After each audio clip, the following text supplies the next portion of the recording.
बिस्मिल्लाहिर्रहमानिर्रहीम, अस्सलाम वालेकुम। Welcome to literature online. आज का टॉपिक है फ़िलिप लार्किन की पोइम चर्च गोइंग। ये पोइम फ़िलिप लार्किन ने लिखी थी 1955 में और ये पब्लिश हुई इसकी कलेक्शन में जिसका नाम था द लेस डिसीव्ड। ठीक है, और ये एक ऑटोबायोग्राफिकल पोइम है क्योंकि इसके बारे में लार्किन ने खुद कहा है, it came from the first time I saw a ruined church in Northern Ireland discarded it shocked me now of course it's commonplace. मतलब उस वक्त जो चर्चिज़ का हाल था, ये 1955 के राउंड अबाउट कह रहा है, सेकेंड वर्ल्ड वॉर के बाद के हालात बता रहा है। ठीक है, कि उस वक्त क्या हो गया था, चर्चिज़ का किस तरह से हाल बुरा हो गया था। ठीक है, जो ग्रेट चर्च ऑफ इंग्लैंड थी उसके वो किस तरह से रून हो रही थी, किस तरह से सब कुछ डिस्ट्रॉय हो रहा था। इस पोइम के बारे में ये क्वेश्चन आ सकता है, is it a religious poem और अ सेक्युलर पोइम? क्योंकि चर्च गोइंग है, उसमें जो सारा कुछ नज़र आ रहा है वो अपेरेंटली ऐसे ही है कि it is a religious poem. लेकिन लार्किन इस बात से इनकार करता है। उसको गुस्सा आता था जब इस पोइम को रिलीजियस पोइम कहा जाता था, क्योंकि लार्किन ने इसको as a humanist point of view से इस पोइम को लिखा है। वो कहता है ये चर्च पोइम नहीं है। लार्किन का खुद भी क्योंकि इतना रिलीजियस नहीं था, उसके गॉड पे इतना बिलीफ नहीं था, तो इसलिए वो इसको ह्यूमनिस्ट पोइम कहता है। He was interested in the basic human compulsion for an order to our lives and how churches long provide that organization to their parishioners. वो कहता है कि लार्किन का ज़्यादा जो फोकस था इसमें वो इस चीज़ पे था कि चर्चेज़ हैं या जितने भी आप कह लें सेक्रेड प्लेसेस हैं जो वर्शिप के लिए यूज़ होती हैं किसी भी रिलीजन में, तो ये जो प्लेसेस हैं ये आपको ऑर्गेनाइज़ करती हैं, ये जो ह्यूमैनिटी होती है उसको कंबाइन करती हैं और एक ऑर्गेनाइजेशन बना देती हैं। ठीक है, आप में थोड़ा डिसिप्लिन्ड ये एक माहौल कर देती हैं सोसाइटीज़ में। ठीक है, और इसीलिए इनकी अहमियत है। The church gives a unity to the entropy of life simply by bringing together the different stages of life into one space. वो इस बारे में इसलिए कह रहा है क्योंकि आप देखें कि चर्च है या फिर मस्जिद है या मंदिर है, हर जगह पे हमारे क्या होगा, किसी की शादी होनी है तो उसके लिए भी रिलीजन ज़रूरी है, किसी का बच्चा पैदा हुआ है तो उसके लिए भी क्रिश्चियंस में बैप्टिज़म होता है। ठीक है, जो हम लोग हैं हम लोग अजान देते हैं बच्चे के कान में। ठीक है, इसी तरह हिंदू की भी कोई रस्म होगी इसी तरह की कोई, तो ये डिफरेंट रसूमात हैं जो हर रिलीजन में होती ही हैं, चाहे वो टाइम ऑफ बर्थ पे हों या टाइम ऑफ डेथ पे हों। ठीक है, जिस तरह जनाजा पढ़ा जाता है और क्रिश्चियनिटी में वो जो है वो चर्च में जाके जो है वो सारी इनकी एक होती है ओकेजन होता है इनका। ठीक है, फ्यूनरल जो ये करते हैं तो वो चर्च में होता है। ठीक है, तो वो टाइम ऑफ डेथ है, टाइम ऑफ बर्थ है या किसी की शादी है या कोई और चीज़ है, तो रिलीजन ज़रूरी है। ये ऑल स्टेजेस ऑफ लाइफ को वहाँ पे यूनाइट करता है, चर्च में होती है या किसी भी रिलीजन, तो इसलिए उसके जहन में चर्च की अहमियत ये थी लार्किन की। इसकी ट्रांसलेशन स्टार्ट करते हैं। तो लार्किन कहता है, once I am sure there is nothing going on I step inside. जब मुझे ये श्योर हो गया कि अंदर कोई इबादत नहीं हो रही, कोई कुछ नहीं हो रहा, तो मैं अंदर चला जाता हूँ। Letting the door third shut, कि दरवाजे को ऐसे ही छोड़ देता हूँ जिस तरह दरवाज़ा खुद ही पीछे जाके बंद हो जाता है। ठीक है, वो खुद ही हो जाएगा। लेटिंग द डोर का मतलब है उसने दरवाज़ा छोड़ दिया कि वो बंद हो जाएगा।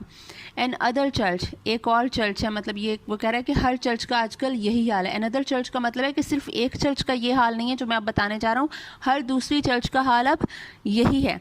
मैटिंग, सीट्स एंड स्टोन, कि हर चर्च में ये जैसे मैटिंग है कि मैट बिछे हुए, कारपेटेड चर्च है, सीट्स हैं उसमें कुर्सियाँ लगी हुई हैं, स्टोन और पत्थर की जितनी भी वो चीज़ें होती हैं वो लगी हुई हैं। ठीक है, कुछ बेंच वगैरह बने हुए, एंड लिटिल बुक्स, और कुछ किताबें पड़ी हुई हैं वहाँ पे। स्प्रॉलिंग्स ऑफ फ्लावर्स, और फूल बिखरे हुए हैं। ठीक है, कट फॉर संडे, जो शायद किसी इतवार की जो सर्विस होती है, इनकी संडे सर्विस होती है, ठीक है, उसके लिए काटे गए होंगे। ब्राउनिश नाउ, अब वो मुरझा चुके हैं, ब्राउन हो गए हैं। Some brass and stuff up at the holy end, some brass, brass का मतलब है कॉइन्स या पीतल की कुछ चीज़ें। ठीक है, stuff up at the holy end, और इबादत के लिए जो चीज़ें यूज़ होती हैं। द स्मॉल नीट ऑर्गन, जो वो इक्विपमेंट यूज़ होता है। ठीक है, ऑर्गन्स यूज़ होते हैं म्यूज़िक के लिए, किसी चीज़ के लिए। And a tense musty unignorable silence, और वहाँ पे जो टेंस किस्म की, मस्टी कहते हैं डैम्प को, जो थोड़ी गीलेपन की खुशबू सी आती है उस तरह की। ठीक है, अनइग्नोरेबल साइलेंस, मतलब ये चीज़ें ताज़ा ही लग रही हैं अभी। मस्टी का मतलब है कि ये चीज़ें अभी बिल्कुल ताज़ा लग रही हैं, इसको ज़्यादा वक्त नहीं गुजरा है, ठीक है। ये जो चर्च की डिस्ट्रक्शन का टाइम स्टार्ट हुआ है, ठीक है। वो कह रहा है कि ये सारी चीज़ें जो हैं, और वो अनइग्नोरेबल साइलेंस है कि बहुत ज़्यादा दर्दनाक किस्म की खामोशी है। Brood God knows how long, brood brood से मुझे वो ब्रूड कॉफ़ी याद आ गई ठीक है। ब्रूड का मतलब ये होता है इन्फ्यूज़ करना, कोई चीज़ बनाना, कि ये जो हालात हैं, ये पहले उसने मस्ती का जिक्र किया है, ठीक है। तो ये चीज़ें हैं कि ये चीज़ें अभी नई नहीं हैं, ये अभी प्रोसेस चल रहा है। ब्रूड कि ये चीज़ पता नहीं कितनी देर और चलती है, इन्फ्यूज़ होती है कि ये किस तरह से ये डिस्ट्रक्शन का प्रोसेस कब तक चलता है, कि चर्च की ये हालत रहेगी। How no god knows how long, कि खुदा जानता है कि ये कब तक रहेगा। हैटलेस, कि इसने हैट नहीं पहना हुआ है, ठीक है, इसलिए हैट नहीं पहना हुआ है। तो रिस्पेक्ट में I take off my cycle clips in awkward reverence, reverence कहते हैं बहुत ज़्यादा रिस्पेक्ट को, ठीक है। मैंने हैट तो पहना नहीं हुआ था, तो मैं जल्दी से क्या करता हूँ, अपने साइकिल क्लिप्स उतार देता हूँ हैट की जगह। मतलब आप चर्च में जाते हो तो आप हैट उतार देते हो ना, तो उसने अपने साइकिल क्लिप्स उतार दिए। साइकिल क्लिप्स होते हैं जो आप अपने ट्राउज़र्स में पहनते हो, कि आपके ट्राउज़र्स जो हैं वो आपके साइकिल के साथ वो उसमें फंसे नहीं, ठीक है। मूव फॉरवर्ड, मैं आगे बढ़ता हूँ। Run my hand around the font, font कहते हैं एक वो फाउंटेन टाइप से एक बड़ा सा वो बनाया हुआ होता है, जिसमें बच्चों को बैप्टिज्म के लिए ले जाया जाता है, बच्चे को नहलाया जाता है और उसका नाम रखा जाता है, ठीक है, उसे कहते हैं फॉन्ट। ये पानी का कुछ होता है सीन, ठीक है। तो मैं अपना हाथ जो है वो मैं उस फॉन्ट के इर्द गिर्द घुमाता हूँ। फ्रॉम वेयर आई स्टैंड, और जहाँ पे मैं अभी खड़ा हूँ, the roof looks almost new, जो छत है वो मुझे बिल्कुल न्यू लग रही है। क्लीन्ड और रिस्टोर्ड, या तो वो छत साफ़ की गई थी या फिर ये छत नई बनाई गई है, रेनोवेट की गई है। समवन वुड नो, कोई तो जानता होगा इस बारे में कि क्या हुआ, छत नई बनी है या साफ़ की गई। आई डोंट, मुझे नहीं पता। माउंटिंग द लेक्टर्न, माउंटिंग कहते हैं आगे बढ़ने को, मैं आगे बढ़ता हूँ, जाता हूँ। लेक्टर्न, लेक्टर्न कहते हैं वो प्लेस जहाँ पे दुआ की जाती है, ठीक है। जैसे दिलवाले दुल्हनिया ले जाएंगे, मेरा ख्याल है सीन था उसमें, जो सिमरन है वो जब जाती है चर्च में, तो फिर वो वहाँ बैठ के वो दुआ कर रही होती है ना, हाथों को क्रॉस बनाकर, तो फिर दुआ कर रहे होते हैं। तो माउंटिंग द लेक्टर्न में वहाँ जाता हूँ। आई प्रूज इसे कहेंगे। आई प्रूज अ फ्यू, प्रूज का मतलब होता है दुआ करना, पढ़ना, तो मैं दुआएं पढ़ता हूँ, मैं भी कुछ दुआएं पढ़ता हूँ, प्रूज करता हूँ, पढ़ता हूँ। Hectoring large scale verses and pronounce, hector, hector का मतलब होता है बुली करना, जिस तरह आप किसी को चिढ़ाने के लिए या टीज़ करने के लिए कुछ कर रहे होते हो, तो मैं वो कुछ लार्ज स्केल वर्सेस पढ़ता हूँ। एंड प्रोनाउंस, इसका इसने ये लफ्ज़ इसलिए यूज़ किया है क्योंकि जब हम उस पर वो रखी होती है ना, बुक रखी होती है, वो बाइबल रखी हुई होती है, तो वो उसमें होता है कि हम मतलब तुम हम में से नहीं, हम तुम में से नहीं, कुछ इस तरह की वर्सेस होती हैं, कुरान पाक में भी हैं, बाइबल में भी हैं, ठीक है, कि उनको मैं पढ़ता हूँ। एंड प्रोनाउंस हेयर एंडेड, कि यहाँ पर इख्तिताम होता है, ये मैं बोलता हूँ much more loudly than I had meant, जितना मुझे मतलब बोलना चाहिए था, जिस आवाज़ में मैं पढ़ रहा था उससे ज़रा ऊंची आवाज़ में मैं हेयर एंडेड पढ़ता हूँ। ये क्यों, ये किस्म का चर्च पे टीजिंग या टॉन्ट वाला जैसे मेरा रवैया होता है वो वर्सेस पढ़ते हुए, कि तुम लोग बातें इतनी बड़ी बड़ी हो रही हैं बाइबल में, और तुम अपनी ही जो प्लेस ऑफ वर्शिप है उसी को बचा नहीं सका है, ठीक है। इस तरह ये इस सेंस में कही जा रही है बात। द इकोज स्निगर ब्रीफली, ये जो ये वर्सेस इसने पढ़ी हैं उसकी जो एको है, जो उसकी गूंज है, वो थोड़ी देर के लिए, जिस तरह वो भी जो गूंज है वो भी मुझ पर हंस रही है और चर्च पर हंस रही है, जिस तरह मजाक उड़ा रहे होते हैं, वो थोड़ी देर के लिए मुझे ऐसे फील होती है ये गूंज। Back at the door I sign the book, और मैं वापस जाता हूँ और मैं जो दरवाज़ा है चर्च का उस पर एक बुक पे साइन करता हूँ, डोनेट एन आयरिश 6 पेंस, और आयरिश 6 पेंस वहाँ वो जो एक बोल पड़ा हुआ है उसमें डाल देता हूँ। ये इसलिए है कि चर्चेस में डोनेशन के लिए वो जैसे बोल रखे हुए होते हैं और साथ में आपको साइन करना पड़ता था कि किस बंदे ने कितने पैसे दिए हैं, उसके लिए है, ठीक है, कि मैं वो साइन करता हूँ, डोनेट करता हूँ। Reflect the place was not worth stopping for, और ये सोचता हूँ कि ये प्लेस इतना कोई रुकने के लिए सही नहीं थी, माकूल नहीं थी, मतलब मेरा यहाँ पर रुकना वर्थ इट नहीं रहा। येट स्टॉप आई डिड, लेकिन मैं फिर भी यहाँ रुका। In fact I often do, in fact दरअसल मैं अक्सर ऐसे रुक जाता हूँ कि ये प्लेस रुकने के काबिल रही कहीं नहीं है लेकिन मैं फिर भी रुक जाता हूँ। And always and much at a loss like this, और हमेशा मेरा जो इख्तिताम है and much at a loss, कि मुझे ये देखकर ये जो लॉस का जो एहसास है कि इधर ये किस तरह से सारा कुछ ख़त्म हो रहा है, ये जो रून है, ठीक है, डिस्ट्रक्शन है, इसको देखकर मुझे यही एहसास हर दफ़ा होता है। Wondering what to look for, मैं हैरान होता हूँ कि मैं यहाँ क्या देखने आया हूँ। वंडरिंग टू, और इस बात पर भी हैरान होता हूँ। When churches fall completely out of use, जब इन चर्चेस का जो यूज़ है, चर्चेस के बारे में लोगों का जो एक आइडिया है, उसकी पर्सपेक्टिव है, वो बिल्कुल ख़त्म हो जाएगा।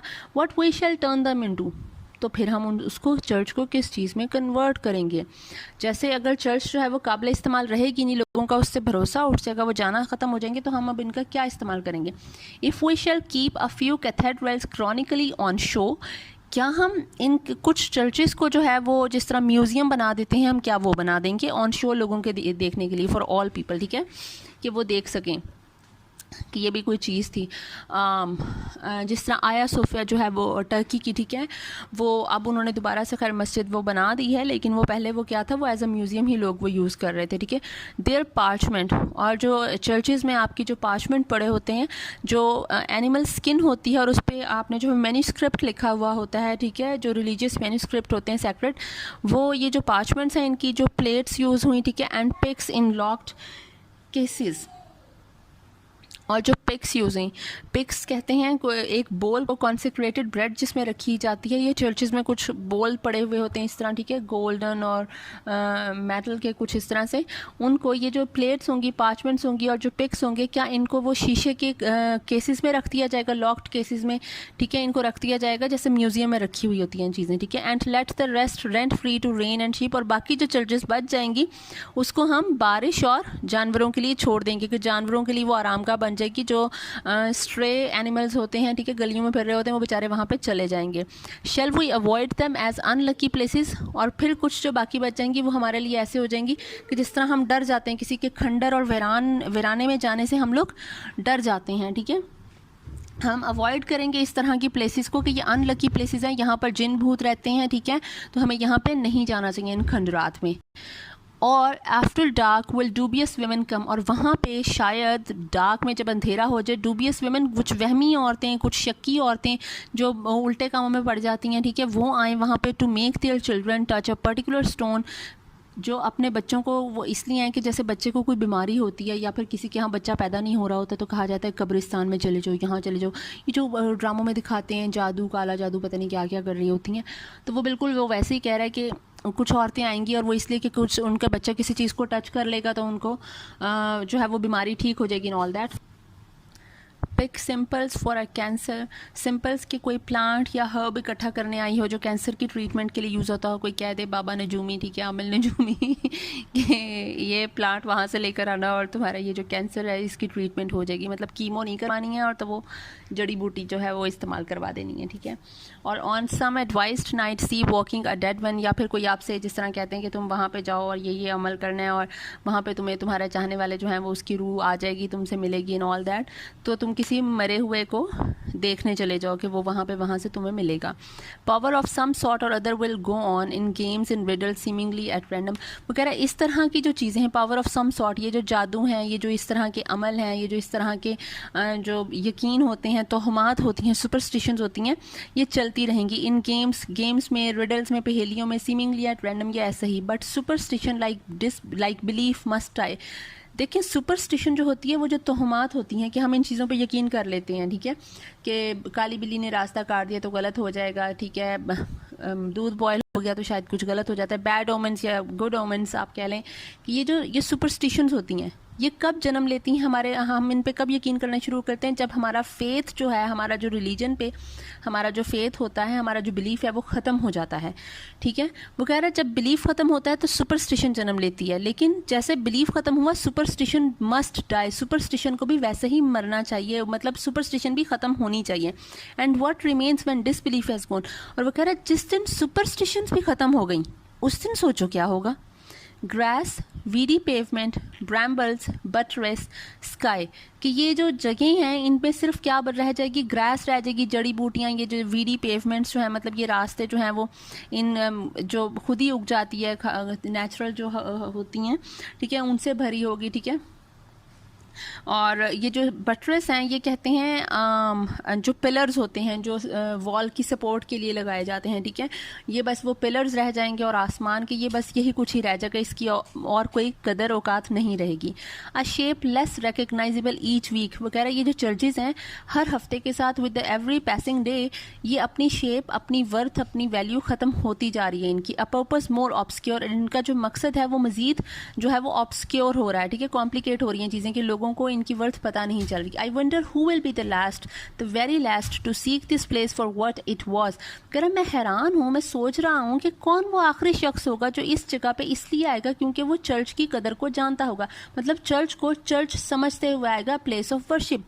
One of the crew that tap and jot and know what rood lofts were, क्या वो उस क्रू में से, रूट लॉफ्ट्स कहते हैं वो एरिया जहाँ पे ये म्यूजिशियंस और सिंगर्स जो हैं चर्च में जो एक बैंड जो है वो अपना म्यूज़िक प्ले करते हैं, ठीक है, उनको कहते हैं वो जो ऑर्केस्ट्रा होता है, ठीक है, चर्च में उनको होता है। क्या उस क्रू में से कोई शख्स होगा जो वहाँ पे होता था, उनमें से कोई आएगा चर्च को चर्च समझते हुए? सम रून पीबर, ठीक है, कोई ड्रंकर्ड होगा, या फिर रैंडी फॉर एंटीक ऑफ और Christmas addict. Randy for antique, या फिर जो एंटीक चीज़ों की, एंशियंट चीज़ों की कदर जानता होगा, वो इसलिए आएगा कि ये एंशियंट एक चीज़ है तो मैं इसको देखूँ, ठीक है, एंशियंट के लिए जो वो सर्च कर रहे होते हैं वो होगा। और क्रिसमस एडिक्ट, या फिर जो सिर्फ क्रिसमस पे चर्च को याद करते थे वो आएंगे। Counting on a whiff of gown and bands and organ pipes and myrrh, या फिर कोई बैंड बाजे वाले आएंगे जो चर्च के लिए जो हिम्स वगैरह गाया करते थे, ठीक है, वो आएंगे। और will he be my representative, या फिर कोई ऐसा होगा जो मेरा रिप्रेजेंटेटिव होगा, मेरी तरह का। बोर्ड, जो कि बोर्ड होगा, मतलब बोर हो गया। अनइनफॉर्म्ड, जिसके पास शायद कोई इतना नॉलेज नहीं होगा। Knowing the ghostly self dispersed, या फिर कोई ऐसा आएगा जो कि जिन्नों भूतों का जिस तरह जो भगाने के लिए आते हैं, जिस तरह कोई पैरानॉर्मल एक्टिविटी के लिए, या किसी को कहें कि इस पे ये घोस्ट है, कुछ हुआ है, तो उसके लिए एक्सोर्सिज्म करने चर्च में आया जाता है, ठीक है।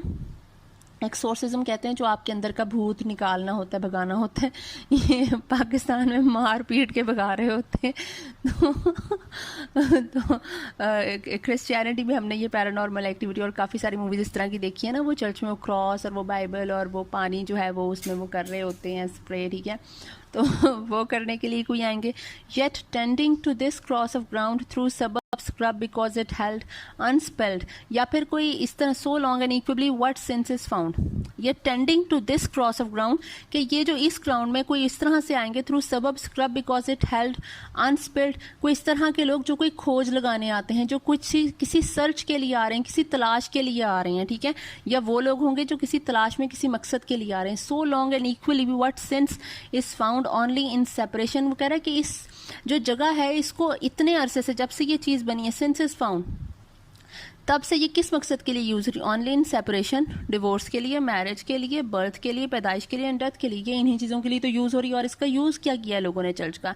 And thoughts of these for whom was built this special shell, वो कह रहा है कि मैं यही सोच रहा हूँ कि भला ये बनी किसके लिए थी? ये जो स्पेशल शेल है, ये चर्च है, ये बेसिकली किस मकसद के लिए बना था? ये जो separation, marriage, birth and death, यही मकसद है या कुछ और भी था इसका? फॉर दो आई हैव नो आइडिया, और इसका मुझे कोई आइडिया नहीं है, मैं जान नहीं सका। What this accoutred frowsty barn is worth, barn वैसे कहते हैं कैसे फार्म को जहाँ पे स्टोरेज की जाती है, होल्ड किया जाता है चीज़ों को, ग्रेन्स को। अकूटर्ड कहते हैं कि क्लोथ करना या इक्विप्ड करना। फ्रॉस्टी बार्न को वो कह रहा है मुझे नहीं पता कि ये जो इक्विप्ड बार्न है, मतलब इसमें ये सीट्स लगी हुई हैं, कारपेटेड है, यहाँ के जो है वो मैन्युस्क्रिप्ट्स हैं, ठीक है, और सारी चीज़ें हैं। ये जो अकूटेड बार्न है इसकी अपनी वैल्यू है क्या? What is its value? It pleases me to stand in silence here, लेकिन यहाँ पे खामोशी से खड़े होना मुझे अच्छा लगता है। A serious house on serious earth it is, एक सीरियस हाउस है ये, एक सीरियस अर्थ पे, मतलब एक जो है आप समझ लें कि एक एमफुलनेस है इसमें, ठीक है। जिस तरह अर्थ जो है वो अपना एक चीज़ को कंप्लीट कर रही है, एक रोटेशन को, ठीक है, एक ऑर्बिट में घूम रही है, उसी तरह अर्थ अपना जैसे एक काम कर रही है, तो ये जो चर्च है, ये जो हाउस है, ये भी अपना कोई ना कोई किसी मकसद के लिए यहाँ पे मौजूद है। In whose blent air all our compulsions meet, compulsions कहते हैं अर्ज को, नीड को, कि ये वो जगह है, इस हिसार में, इस एरिया में हमारी हर जो ज़रूरत है वो यहाँ पर आकर मिलती है। Are recognised, and robed as destinies, मतलब हमारी हर ज़रूरत, हमारी हर जो नेसेसरी है, हमारे हर सवाल का जवाब, और हमारी जो डेस्टिनीज़ हैं जो हम जिसको जोड़ते हैं कि मतलब गॉड ऐसे कर देगा या गॉड के ने ऐसे क्यों नहीं किया, and all that, robed as destinies, इन सारी चीज़ों का जवाब हमें यहीं पर आकर मिलता है। And that much never can be obsolete, और ये जो चीज़ है ये कभी भी आउट ऑफ डेट नहीं होगी। ऑब्सोलीट का मतलब है कोई चीज़ बिल्कुल ख़त्म हो जाना, कि जिस तरह चर्च तो ख़त्म होगी लेकिन चर्च से जुड़े ये जो हमारे सारे अकीदे हैं ये कभी भी ख़त्म नहीं होंगे। Since someone will follow for ever be surprising, क्योंकि हमेशा कोई ना कोई एक ऐसा ज़रूर होगा जो इसके पीछे होगा, अ हंगर इन हिमसेल्फ, जिसमें अर्ज होगी, एक भूख होगी, उसमें क्रेविंग होगी कुछ तलाश करने की, किसी चीज़ को पाने की, एक सवाल के जवाब को ढूंढने की, टू बी मोर सीरियस, कि वो मज़ीद संजीदा हो, मज़ीद सीरियस हो, to find the answers to his questions, and gravitating with it to this ground, और ग्रेविटेट का मतलब होता है अट्रैक्शन होना, और वो अट्रैक्ट करेगा, वो खुद ब खुद खिंचा चला आएगा टू दिस ग्राउंड, इसी चर्च की तरफ, मतलब किसी भी चर्च की तरफ। वो जो कोई ऐसा जो किसी मकसद को ढूंढ रहा होगा, किसी तलाश में होगा, वो शख्स चर्च के पास ज़रूर आएगा। विच ही वंस हर्ड, जो कि कभी उसने सुना होगा, was proper to grow wise in, कि ये जो जगह है यहाँ पर अक्लमंद जो हैं वो लोग वो वहाँ रहते थे, और कुछ लोग जो हैं वो वहाँ पे, मतलब आपको पता चलता है ना कि ये लोग बड़े जो है वो आलिम थे या वैसे थे, ये वैसे थे, कि इन लोगों के पास जवाब थे, इस तरह प्रीस्ट पोप और ये वो थे। If only that so many died lie around, और इसी जगह पे बहुत सारे लोग इसी इल्म की खोज में, इसी तलाश में, अपने क्वेश्चंस की तलाश में, अपने एग्जिस्टेंस के मकसद की तलाश में, यहाँ पे बहुत सारे लोग मारे भी गए, और ये वही जगह है जहाँ पर ये बहुत सारे लोग रहते भी थे।